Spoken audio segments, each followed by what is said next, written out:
প্রায় ১৫ বছর ধরে পশ্চিমবঙ্গের মুখ্যমন্ত্রী হিসেবে দায়িত্ব পালন করছেন তৃণমূল সুপ্রিমো মমতা ব্যানার্জি।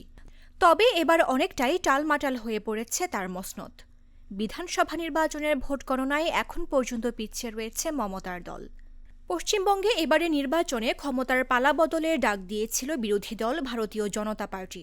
সোমবার ভোট গণনার শুরুতেই এগিয়ে গেছে তারা।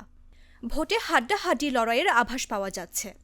ভোট গণনায় এখন পর্যন্ত বিজেপি এগিয়ে রয়েছে ৫৪ আসনে, ৫১ আসনে এগিয়ে তৃণমূল কংগ্রেস। পশ্চিমবঙ্গের বিধানসভায় মোট আসন সংখ্যা ২৯৪টি। সেখানে সংখ্যাগরিষ্ঠতার জন্য প্রয়োজন ১৪৮টি আসন।